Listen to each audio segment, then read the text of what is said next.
is underway on a Friday, and it's a beautiful Friday heading into the weekend. Y'all ready? I'm Paul Allen, 651 Carpet Studios. Matt, producer, produces.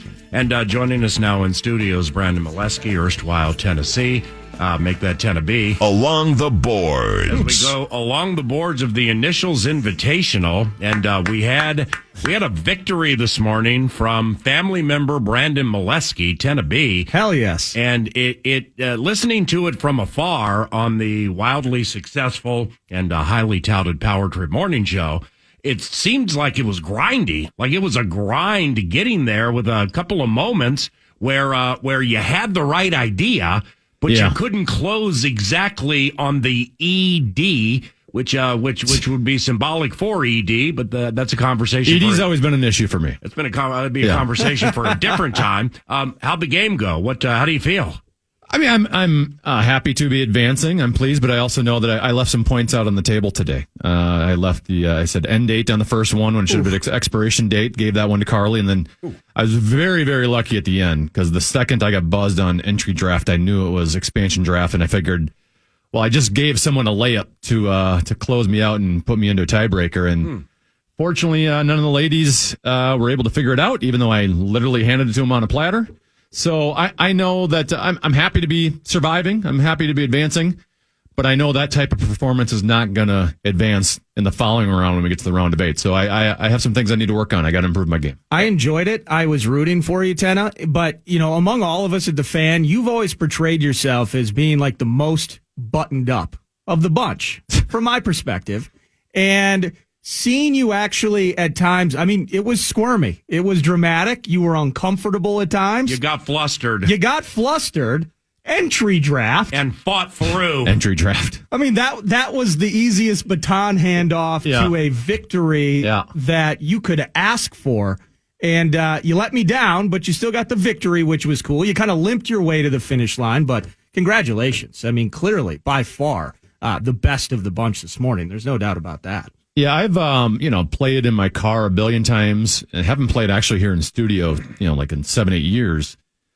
I'm not good at initials. Like when I'm listening and the Power Trip's playing, I think there's probably one time in my life where I would have beaten everyone that's sitting in this room normally, typically. So I did not have high expectations going into today, but fortunately, all you needed was 3 to win today. Typically, that's not going to work for you, but today, 3 gets you by. So I'd like to thank my competition for allowing me to advance. They were terrible. Tenna B.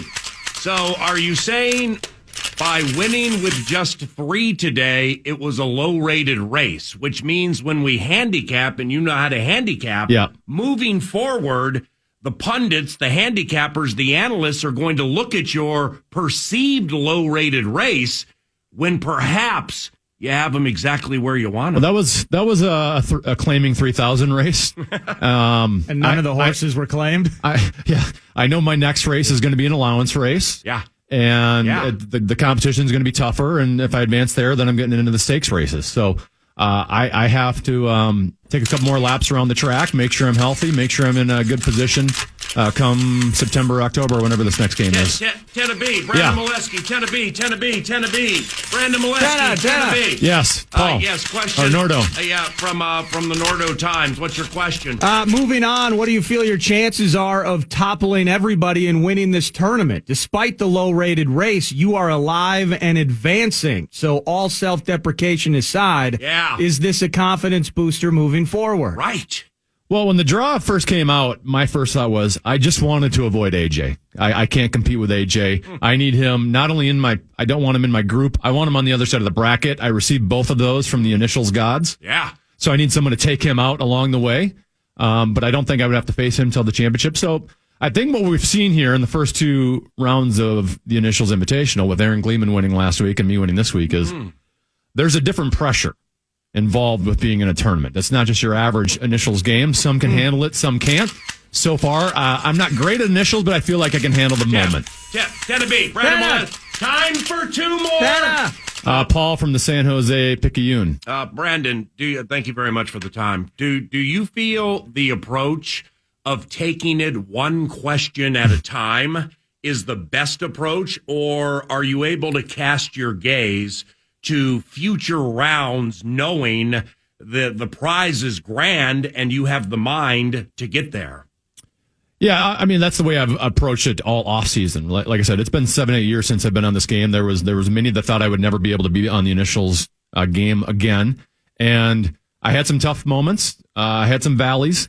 I never stopped believing in myself. I never stopped putting in the work. I never stopped putting in the sweat.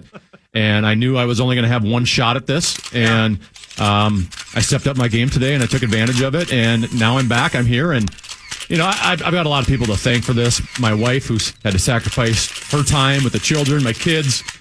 You know, I put them on the back burner a lot, trying to study up for Initials over the last couple of years to be in this situation, and I can't thank them enough. Tenna, time for one more.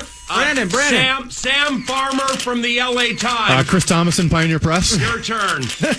Well, despite the awful performance by you today, I'd like you to answer this for me. With the big layoff, Tenna, it's going to be weeks until you actually perform again. Are you worried about rust with the extended rest period you'll get between now and the next round? Okay, not at all. That's the final question, everybody. Like I said, I just had 7 years of rust. I was going against Marnie, who plays every Friday. Yeah. Carly is seemingly in here every month or two. I know Elizabeth has played a couple times in the last year or two. I already had rust on my side, and I kind of look at this as an opportunity. I can now put some more work in. I've handled being able to play in a playoff style setting.